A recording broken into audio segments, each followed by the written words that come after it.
Welcome to VSOW. Today we're doing a focused examination of your notes on happiness, really digging deep into the philosophical and psychological sides of it. Our mission is to unpack all these concepts, pull out the key insights for you. And we've got quite a range of sources, bits from the Stanford Encyclopedia of Philosophy on Happiness, articles from Greater Good Science Center, Psychology Today, something from the New York Times Ethicist newsletter too. Oh, and a research paper from PubMed Central looking at mindfulness, purpose, happiness, anxiety, the whole mix. Yeah, there's so many different takes on happiness out there. It can feel a bit much. So our goal today is to try and synthesize these views, maybe clarify some key ideas, and will ultimately help you get a clearer picture of what happiness is all about and why it matters.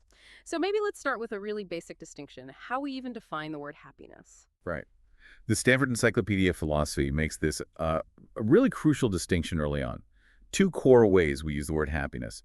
One way is as a value term. It's basically like saying something contributes to well-being or flourishing, what makes a life good for the person living it. Okay, so that's kind of the big picture view. What makes for a good life overall?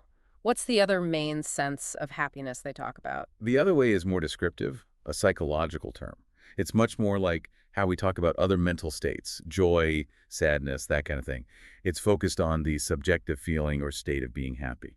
And for our deep dive today, we're leaning more towards that second definition, the psychological state. Exactly, yeah. I mean, the whole idea of well-being is huge, obviously. But for this discussion, we'll focus mainly on happiness as a psychological condition. It lines up better with a lot of the scientific research happening now. And even within that psychological view, there are different theories about what that state actually is. Right, yes. The notes from Stanford mention the main ones. Can you maybe walk us through those? Sure. So one big one is hedonism. At its core, hedonism basically says happiness is about pleasure and, importantly, the absence of pain. So your overall happiness is kind of the net balance, pleasant experiences minus unpleasant ones. Okay, so a life with more good feelings than bad ones, that's a happy life for a hedonist. What's another major theory? Then there's life satisfaction theory. This one sees happiness as more of a cognitive thing, a judgment call. It's about how satisfied you are with your life when you step back and look at the whole picture, your goals, your values, where you are. It's more holistic than just adding up moments. Huh, that's quite different. So you could have some rough patches, maybe feel down sometimes, but still say you're happy overall if you feel your life aligns with what matters to you. Precisely, yeah. And the third main idea is emotional state theory. This focuses more on the overall pattern of your emotions. Like over time, do you generally tend to experience more positive emotions than negative ones? Is your underlying emotional tone generally positive? So less about intense peaks of joy, maybe, and more about a kind of positive emotional background hum. Okay, so we have these different theories. How do people actually try to figure out which one is the best way to think about happiness or the most useful?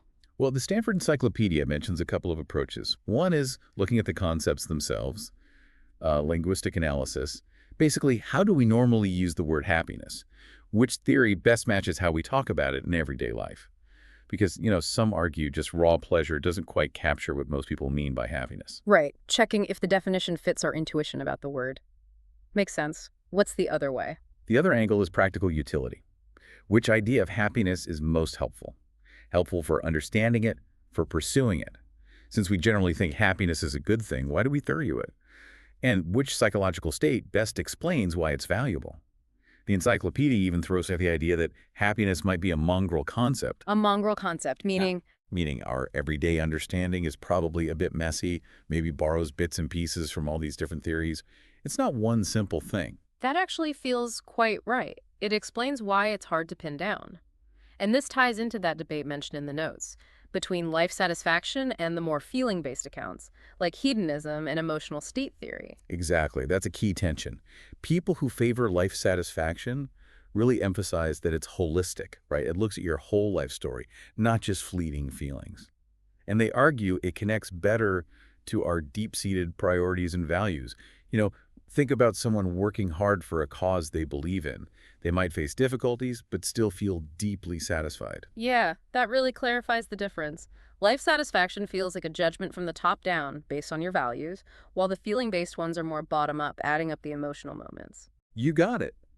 And the affect-based views, well, they put the emphasis squarely on those moment-to-moment emotional experiences. Both angles give us different reasons why happiness matters.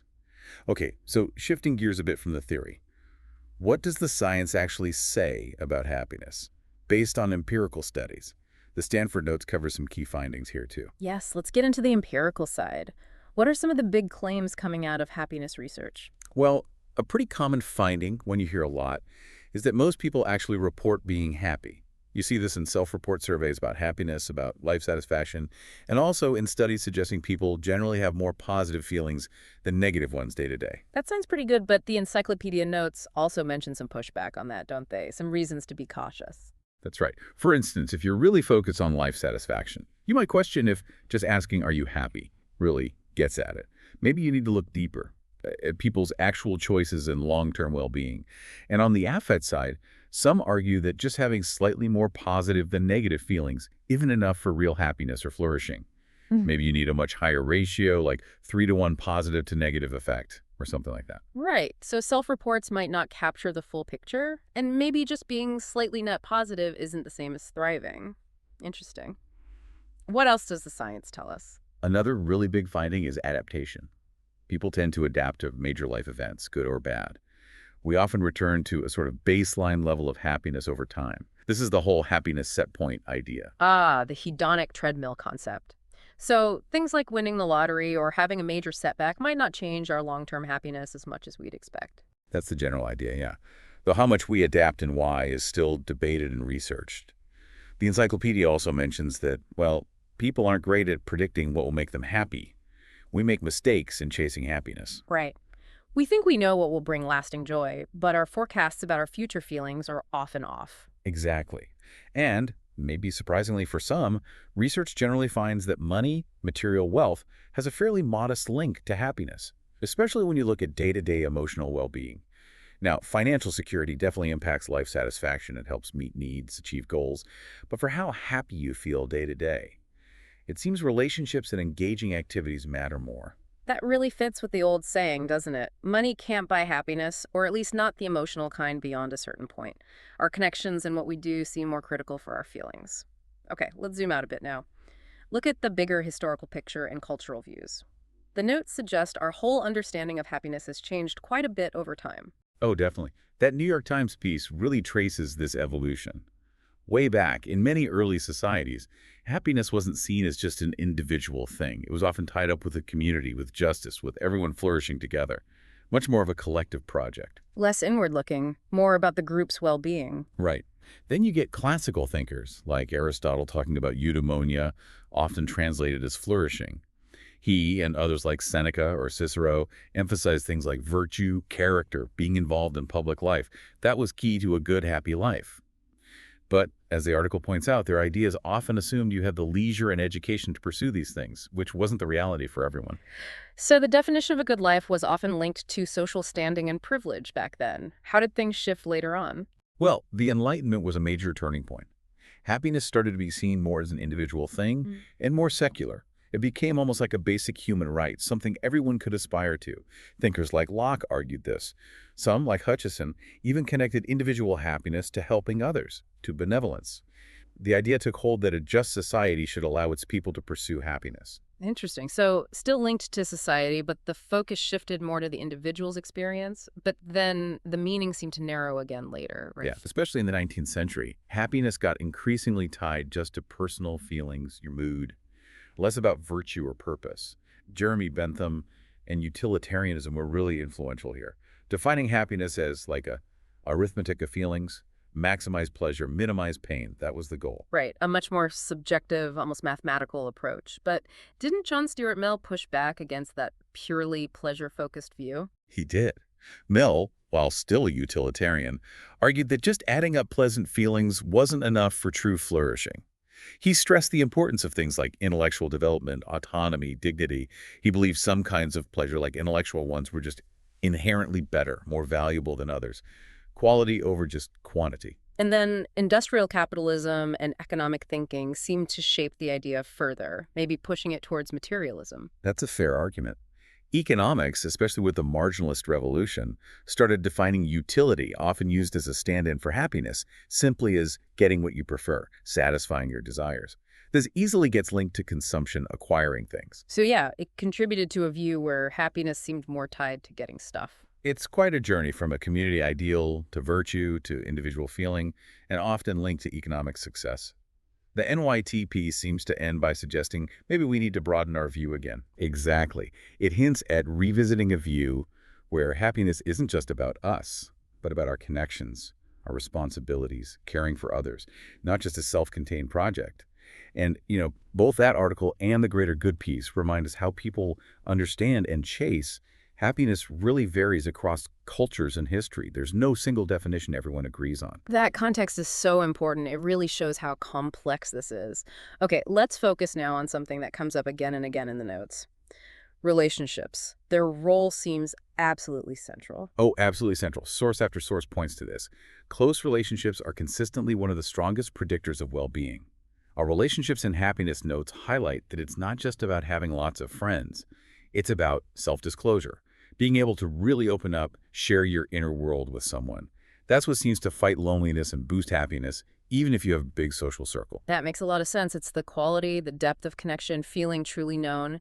And this sharing, this self-disclosure, it has real benefits, right? Mentally, maybe even physically. Yeah, research suggests opening up activates reward centers in the brain, can ease depressive symptoms. It's tied closely to social support, feeling like you have people you can count on. And interestingly, it goes both ways. Studies show that providing support to others, like practical help, is linked to a lower mortality risk and more positive emotions for the giver. Wow, that's powerful. Helping others isn't just good for them, it's good for our own well-being, maybe even our health. What about relationships at work, or romantic ones? Well, supportive communication at work seems to boost employee well-being. On the flip side, marital problems are strongly linked to higher depression and lower happiness. It really seems the quality of our key relationships, friends, family, partners, even colleagues, is just fundamental to a happy life. And it's fascinating how this modern science clicks with ancient wisdom, like the notes mention Confucius and Aristotle. Totally.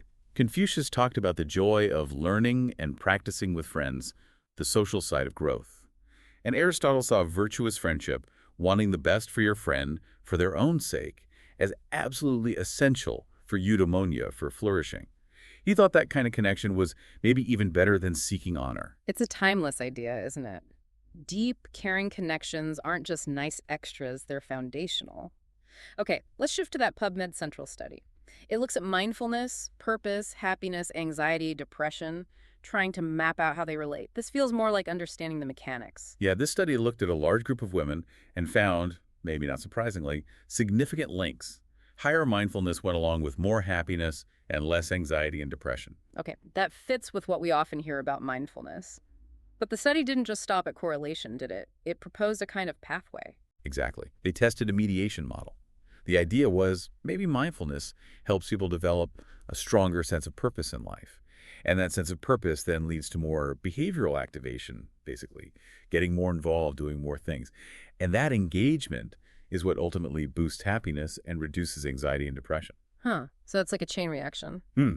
Mindfulness, purpose action, well-being. And the study found evidence for this pathway, that purpose and action were important middle steps. Yes, they found significant mediating effects, which basically means the positive impact of mindfulness on happiness and mood wasn't just direct. A big part of how mindfulness helps seems to be by fostering that sense of purpose, which then motivates people to get active. And that activity is what really shifts the dial on happiness and distress. That's a really neat insight. So mindfulness isn't just about feeling calm right now. It can kickstart a process leading to a more engaged, purposeful, and ultimately happier life. And the study suggested how mindfulness might build purpose, like through more self-awareness, maybe less self-criticism. Exactly. By helping people tune in, maybe quiet the inner critic, they can get clearer on what really matters to them, what gives life meaning. And that sense of purpose is a powerful motivator, right? It pushes you to do things that align with those values, which feels good, leads to accomplishment, and boosts well-being. It adds a really valuable layer to understanding how mindfulness works. It really paints a picture of this interplay between our inner state, our sense of direction, and getting out there and doing things. So bringing all these different pieces together now, what are some of the headline factors for happiness today, based on that Psychology Today synthesis in our notes? Well, Psychology Today pulls together a lot of these themes.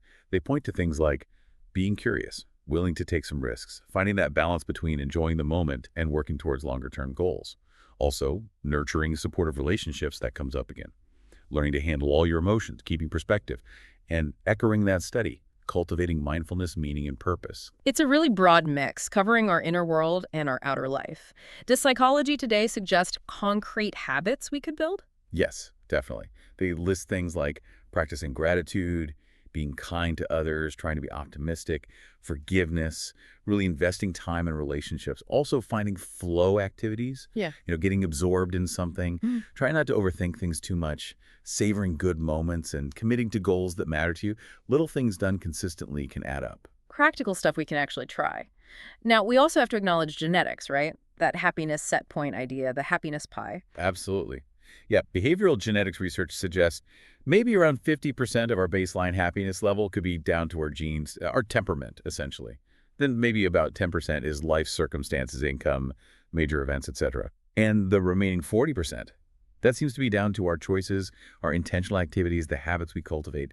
And that 40% is really important. It means even if you're not naturally super cheerful, you still have a lot of room to influence your own happiness through what you choose to do and think. Right, genetics isn't destiny here. We still have significant agency. Psychology Today also touched on whether people today might be less happy than in the past. It's a tough question, really hard to measure definitively. But they float some possible reasons why that might be the case. Things like maybe expectations are higher now, growing income inequality could play a role, maybe society puts more value on money compared to relationships than it used to. These are complex societal trends that could impact overall well-being. And finally, the notes cover some common myths about happiness, things we often get wrong. Yeah, important to bust some myths, like the idea of quick fixes that a chocolate bar or a fancy purchase will bring lasting joy. They usually only provide a temporary lift. Or the belief that hitting big milestones, marriage, wealth automatically guarantees happiness forever. The reality seems to be that lasting happiness is built more on those meaningful goals, strong relationships, living by your values, and having good coping skills for when things get tough. And happiness doesn't mean never feeling sad. Right, that's another myth. Exactly.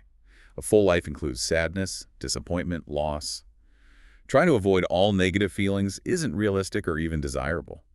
Sometimes working through tough stuff helps us grow and appreciate the good times more. Plus, we're just not very good at predicting our future happiness. We tend to overestimate how much good or bad events will affect us long term. Okay, so wrapping this all up, what's the big takeaway for you, our listener?